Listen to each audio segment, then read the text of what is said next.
When I say I'm praying for the self-employed girlies right now, I'm praying because it's January. I just filed my taxes. Have I saved any money to pay my taxes? No, I haven't. So now I'm gonna be wiped clean out. Oh, everything I have is about to be gone. It's about to be to the tax man. When will I learn?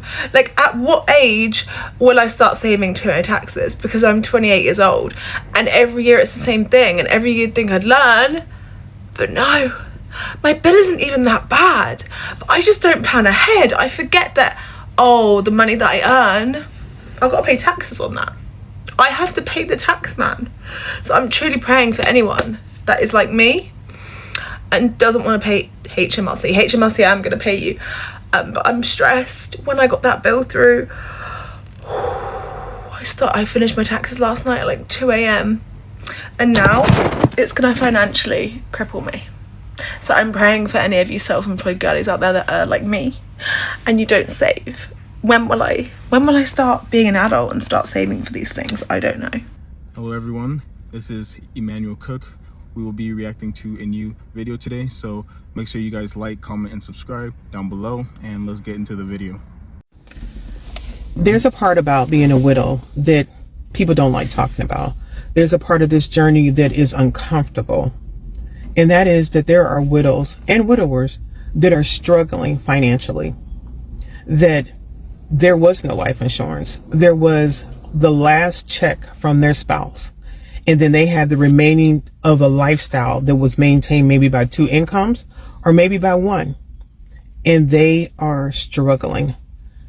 They don't have the capacity to go out to eat. They don't have the capacity to take themselves on a trip. They don't have the capacity maybe even to purchase a book to get the knowledge that they want to have about managing their grief. There are some people that are financially distraught in this grief journey that makes it so difficult. And that is just as complicated as someone that may have been in a domestic abuse type relationship and they don't have the type of grief that everybody wants to talk about. But they shouldn't be alone. And oftentimes I talk about doing things to manage your grief to eliminate stress. And I want to offer some things that are free to do so everyone can realize that they have the capacity to do something to manage their grief. And I know that this exists, and that's why my foundation gives out free books on managing grief. That's why that we do the things that we can for people's children during the holidays, because everyone is not in the same position economically, and life is hard when your spouse dies, and it becomes even more difficult when there are financial implications that make the struggle real. As far as things to do to manage your grief, yes, you can always go for a walk. The other thing that you can do is consider the idea, in whatever area you're in, look up free activities.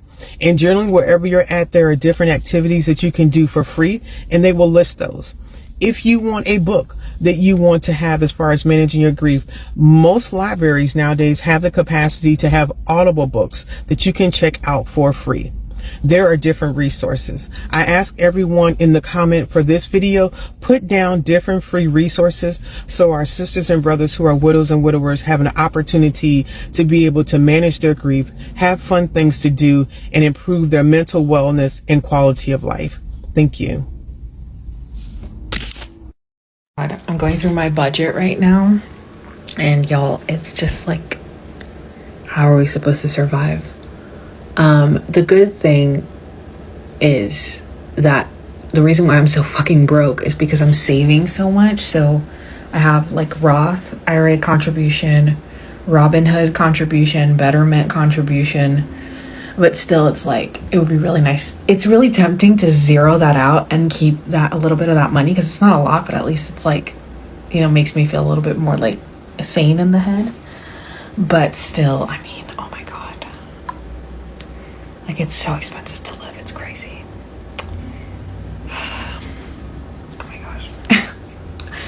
Financial insecurity is not fun, as I drink my turmeric and pray that I make more, because I'm already working. So it's just like, I gotta make more. How?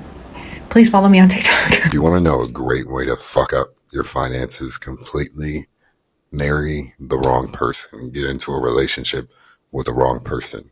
Today I'm going to be telling you the story of how I almost became a stepdad at 22. Now, before I tell you this story, this is not to bash anyone. I'm not saying what you should do.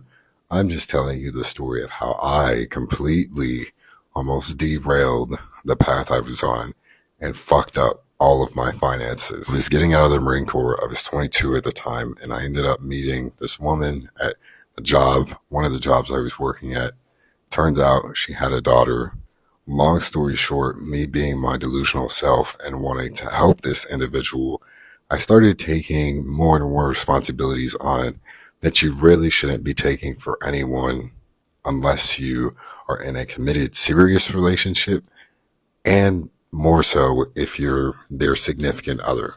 Regardless of what happened, I ended up taking more and more financial responsibilities for this individual, which completely messed up my finances for a good amount of time. Now, mind you, this is not to bash the individual. I have no issues, no feelings of malice or hatred towards this individual. But if you invest in the wrong partner, or you invest in someone who's not financially stable and is not taking the steps to get there, that can completely mess up what you're trying to do and mess up your finances, quite honestly. Now, mind you, I'm not one of those people that say 50-50. Honestly, don't care what you do in your relationship, what you decide to do with your significant other. That's your business. I'm not here to speak on that.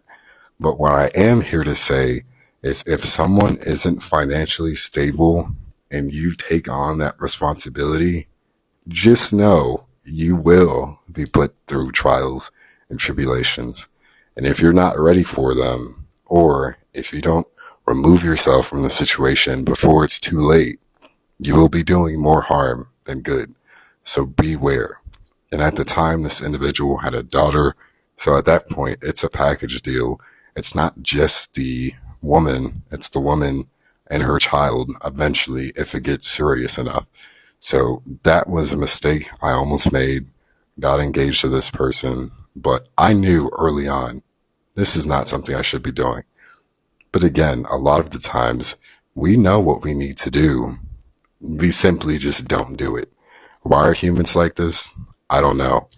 But that was one of the most important lessons I've probably learned. You can only help someone so much. At some point, they just have to help themselves, and you have to remove yourself from the situation. Or just be honest with yourself from the beginning and don't even get involved. I promise you will save yourself a lot of heartache, grief, headaches, and financial losses.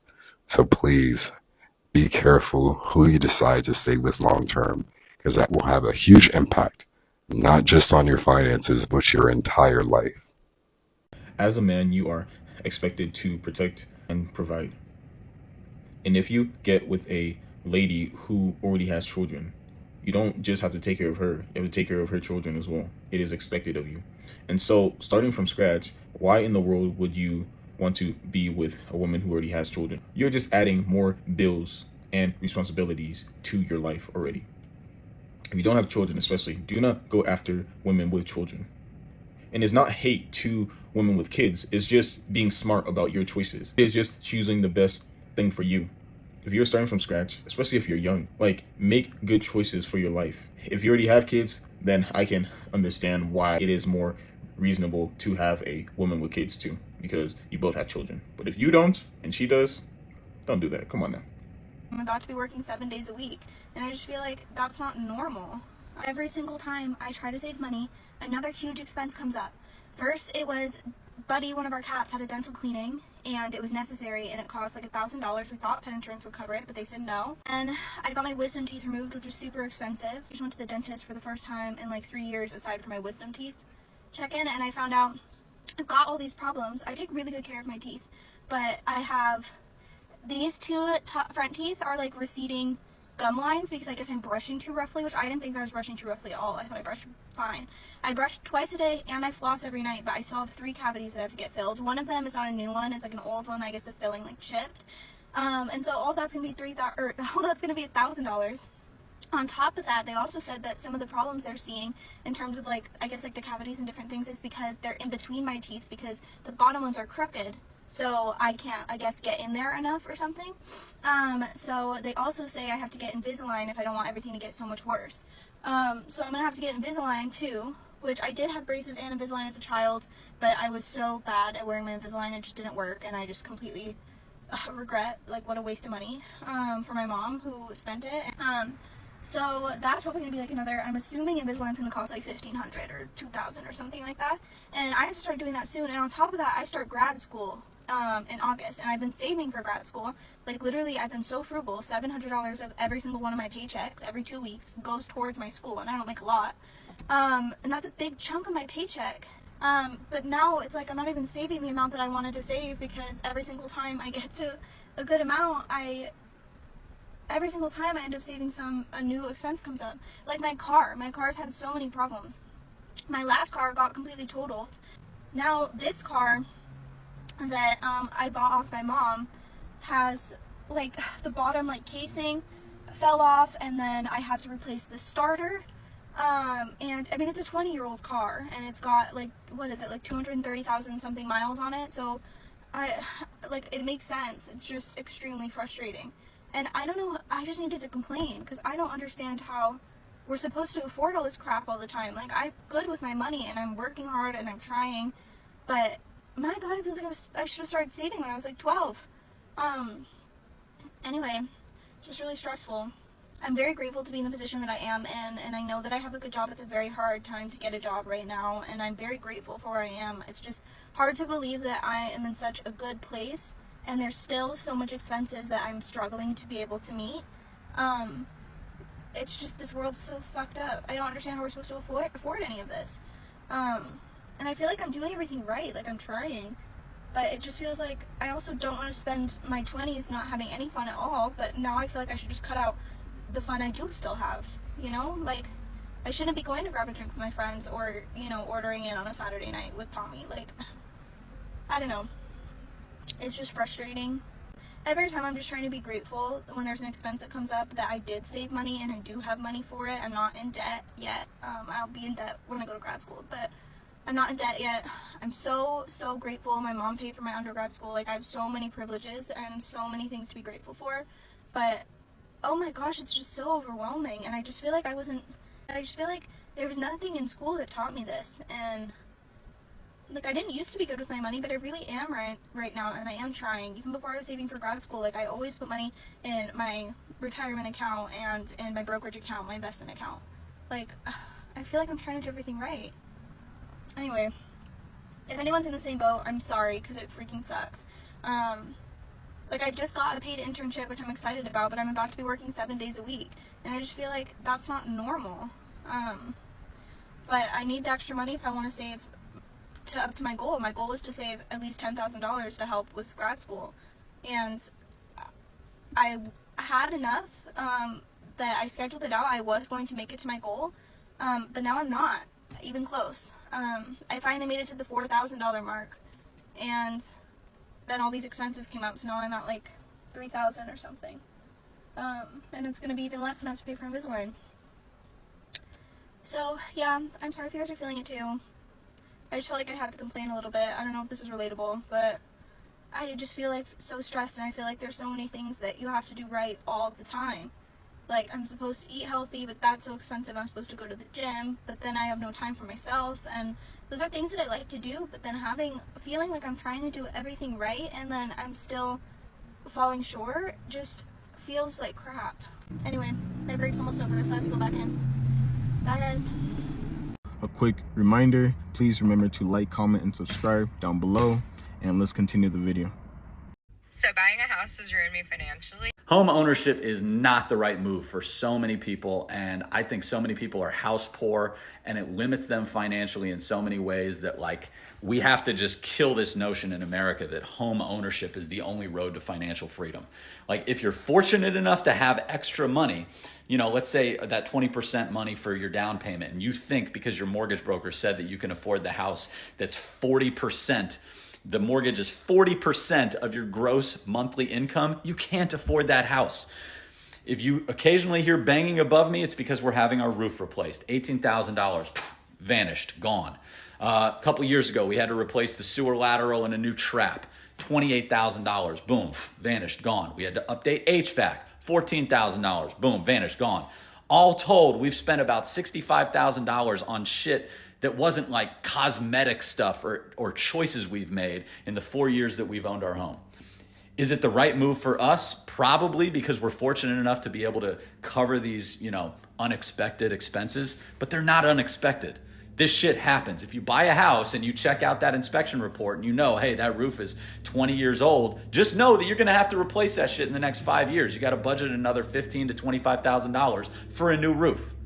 So we did, and we were fortunate enough to do so, but renting gives you financial flexibility and the freedom to move more freely. If we had to move and the market was in a dip, we couldn't afford to sell our house right now. We have a 2.8% interest rate.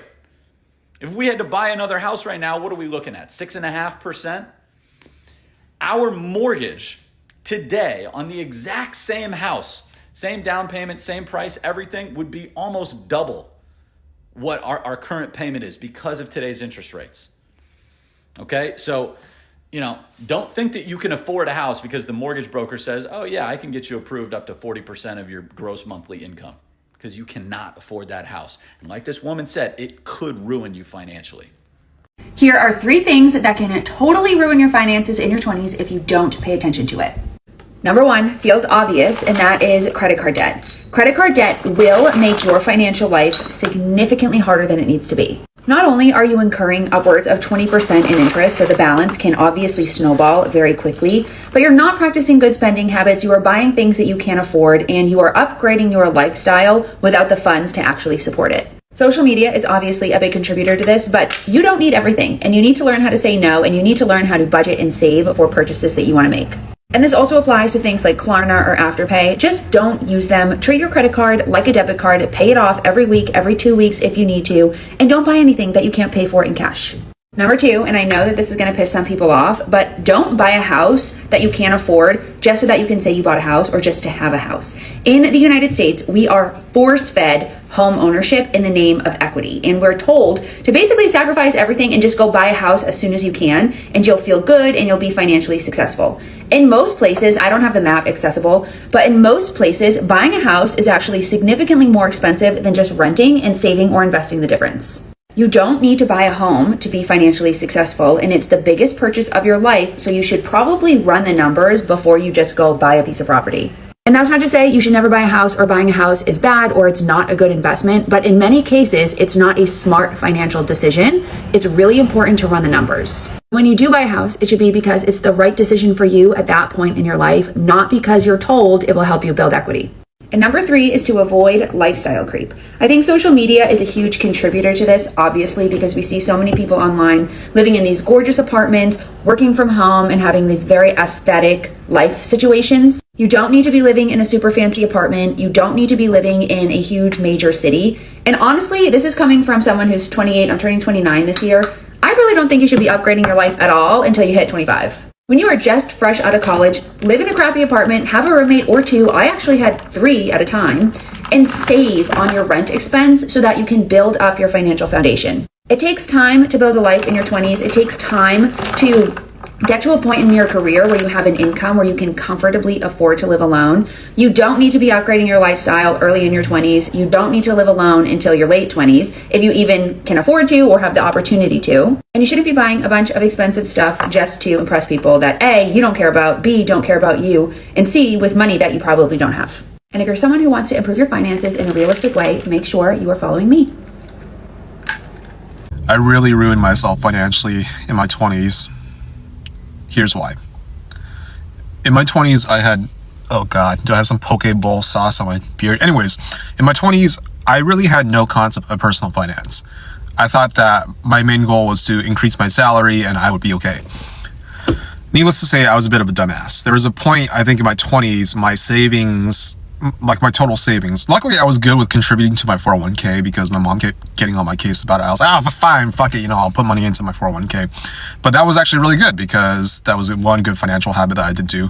But my savings rate, what I'm trying to get to is my savings account, and I'm just kind of blabbering at this point. It never exceeded around, I would say, $12,000 because I would usually spend it, and I had no concept, I had no long-term vision of where do I want to be. So long story short is I had savings, my career was going up, I made more money, but my spending also went up. So this is mistake number 2, is lifestyle creep. Mistake number 1 is not actually saving enough money or just keeping my savings as set amount. So by the time I became 27, I wanted to start my own business because I was tired of corporate America. I wanted to be free, all this shit. I actually ended up at 44K in debt. And then from 2019, now I'm in my 30s, right? I spent around 2 years just paying off that debt. So that's mistake number 3, if I'm counting correctly. It's getting into heavy debt. And to this day, like, my net worth is, I'm not going to reveal it on this channel or on this account, but I'm definitely a few $100,000 below what it could have been had I been a lot more smart in my 20s. Like, I'm not going to cry over not investing and buying Bitcoin when it was a few $100s each or $1,000 each, like in 2016 or 2015. But I will say that I made a lot of dumb financial mistakes in my 20s. Luckily, the good thing that I did do was I did max out my 401k, which has had pretty good returns at this moment. You never know. But at least I did that right. But to really recap, I got into heavy debt. I didn't save past a certain fixed amount. I also had lifestyle creep. These are 3 things that I would say, if you're younger or even right now, if you're in your 30s or 40s, don't fall into that trap, because you could be actually giving up hundreds of thousands of dollars down the road. So learn from my mistakes. Sometimes, honestly, I just feel this pressure in life because I'm not where I want to be financially. That's more of a mindset thing. But I would also say in my 20s, I did kind of mess up a little bit, and learn from my mistakes and don't repeat them, and you will be in a much better financial position in your 30s versus where I am right now. Most times, if we are able to actually make a lot of money per year, we are in a great position to build wealth in the future. And the issue is that if you have no vision of the future, then where will you find motivation to actually save money, to actually invest and play the long game? You won't. If you have no vision for the future, then you will be living in the present.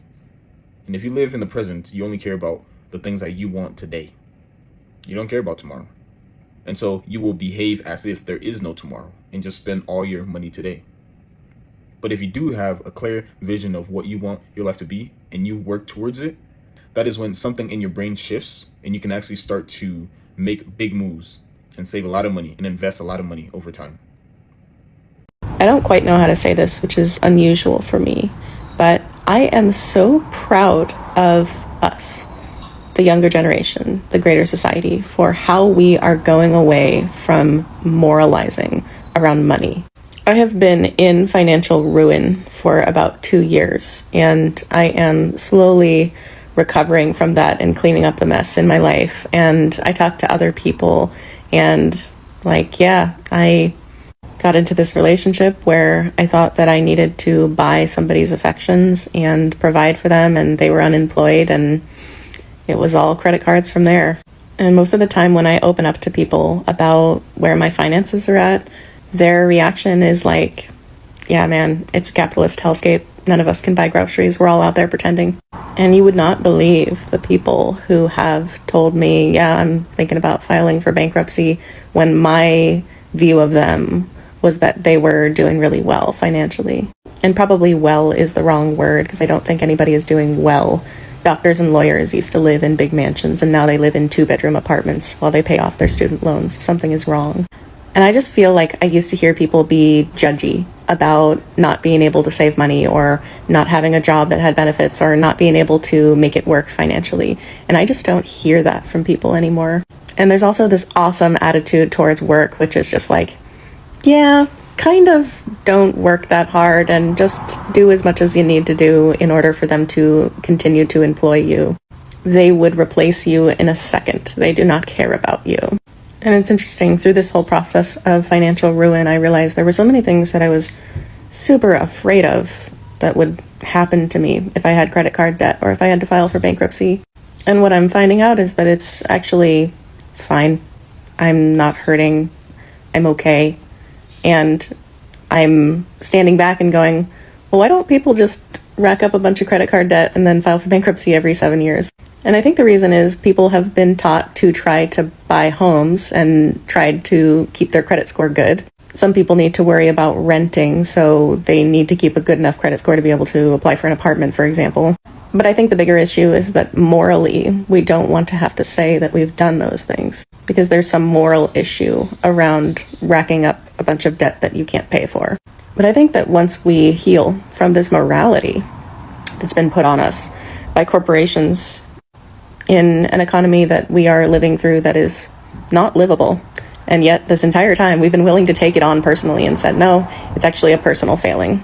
It's actually me that needs to try harder. It reminds me of a child that's being abused and says the whole way, no, I actually deserve to be treated like this because I'm not good enough. And the less that we take on this economic difficulty as a moral failing and put it back on the people that it belongs with, which is a combination of everybody who has power in this country. It's not just billionaires, because billionaires are products of the system. You throw any person, no matter how moral they are, into the system, make them a billionaire, they will act the same way.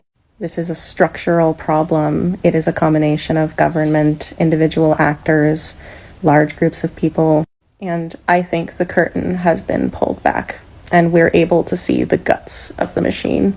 And that's a big reason why we're not taking it on anymore. Should not be taken to the cleaners when they get divorced. I totally disagree with that. I hear women saying, yeah, I'm going to take him for everything he has. I'm going to wipe him clean. You know what the problem is with that? That you don't realize that if you have kids together and you leave him somewhat bankrupt, he's not going to be a happy dad. And a happy dad is not going to have happy kids. He needs his money in order to live also, and in order to be able to spend it on his kids as much as you do.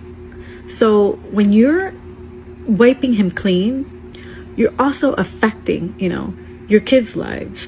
And I hear this all the time about women. Yeah, he divorced me. I'm going to take him for everything he has. I'm going to wipe him clean. I don't care. You should care, because your kids' lives are at stake also. When you take everything from him, I'm not defending men, but I'm just saying men because, every situation is different. But what I'm saying is that it's not right. It's not right for men to lose everything in a divorce that they've worked for hard. Yes, should the mom get some? Yes, of course, she should get alimony. She should get child support. And, if there's a house or car, it should be split evenly. But not where you leave the guy, totally bankrupt and with nothing. It's impossible to be chronically ill in the US without financial ruin. So let's talk about it while I get ready. I have so many stories on this. I don't even know where to start. I live with chronic illnesses. I've been sick for about 4 years. And let me tell you, the amount of shit that I have had to go through to stay alive. For a little background, I have had 14 brain and spine surgeries and counting. I get bi-weekly infusions at my house that I need to keep my immune system working. And I am headed to Mayo Clinic at the end of the month. So there's just a lot of parts here. Let's just start with the simple facts. So I pay over $400 a month for my premium. I have a $10,000 out of pocket. I have a $0 deductible, but I have to meet the $10,000 out of pocket. And half of my providers don't accept insurance. So I approximately spend about $20,000 to $30,000 a year on my health insurance to keep myself alive. And then my insurance needs pre-approvals for all of my drugs every 6 months. So my doctors and myself have to go through a pre-approval process, and sometimes they just decide to deny the claim. And so then it's not covered and I don't get my meds and I suffer and I end up in the hospital. And I'm so sick that I no longer can see my clients. I work in clinical mental health counseling and I'm no longer able to do that. Granted, I'm still expected to pay all of this money to get proper care, but let me tell you, the US doesn't have the best care anymore. You wait in the ER for a minimum of 5 hours, minimum. You get all of your surgeries denied. You don't have any access to all of the medications that you actually need. The amount of medications that I've been prescribed that I can't get, that have been said, oh, these will save your life, I don't have access to those. If I'm being completely honest, I do not think that the US has the best healthcare. I don't think that it has quality healthcare, and we're certainly just keeping the sick sicker and poor. And it is totally rooted in ableism and racism. I have no doubt about it, especially sexism too. I have had these infusions that truly keep me alive and well for 3.5 years, and it was covered up until June. And then all of a sudden, insurance decided not to cover them anymore because someone with an associate's degree decided that my doctors didn't know best, and they decided, oh, she doesn't need this anymore. So now I owe tens of thousands of dollars to keep myself alive. I've been having a lot of trips to the doctor's office, and I've been spending a lot of money.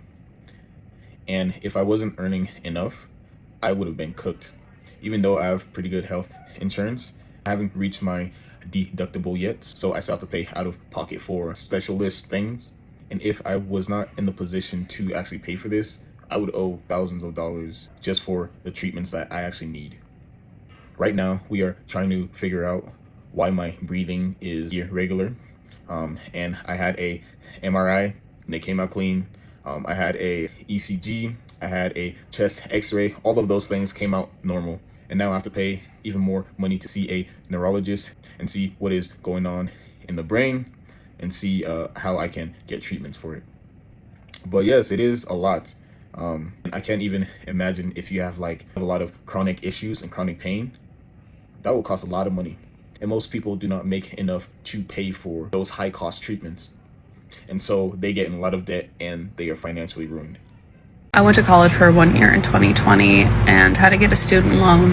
I hadn't gotten any notice, any messages, no emails, no letters, no nothing asking about repayment or payment plans until the other day when they send me this fucking statement being like, yo, you owe us like $6,000 and if you don't start repaying it soon, you're screwed. 5 years, no notice. Not a single fucking word. So I go onto the website and I see that there's 9 months worth of monthly payments that have been missed, like going over $500 fucking dollars. And I don't have that type of money. Well, I do, but I have other bills to pay too. So I'm wigging out. I'm doing the math my entire lunch break, only for me to come home and being like, okay, I figured this out. I can pay it. So I go onto the website. The balance is gone. The loan is still there, but it used to say that I owed over $500 and I had to pay it back today, and now that's gone. Just gone. And then on top of that, I just got 2 medical bills in the fucking mail today, so I owe over $400 for that. And I can't even call because their support lines are already closed at this point. So I have to wake up extra early tomorrow morning to call and sort this shit out. Because it was said, if you don't pay this shit back within 30 days, you're screwed. And then on top of that, I've had all the shit with my fucking leasing agency and getting this renewal going on. And now I'm really fucking scared and confused that this shit isn't working out. Because I spent 2-3 days talking to them nonstop to get the shit sorted out. Yet I just got another notice that our lease isn't renewing. So I also have to call them and get that sorted out so I have a fucking home. Because if I had to deal with this bullshit and then that bullshit, I don't have the money. I don't have the money. So I'm fucking terrified for my life right now, and there's literally nothing I can do about it. Not until 9 a.m. tomorrow morning. And I wanna cry because I'm very overwhelmed and very stressed, and I'm fucking pissed at the federal student loan people because no notice.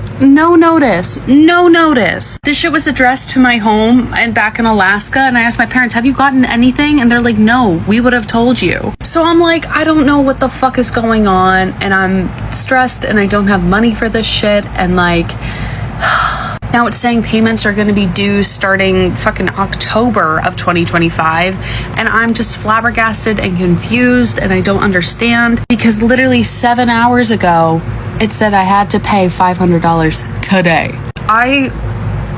have not wanted to this much in years. I'm stressed, I'm confused, I'm just a fucking baby. I was told I'd have financial support and all my college shit, and I was lied to, which is why I dropped out of college, and now here we are 5 fucking years later, and I'm screwed. I appreciate you guys watching the video today. Please make sure to like, comment, and subscribe down below, and I'll see you guys in the next video.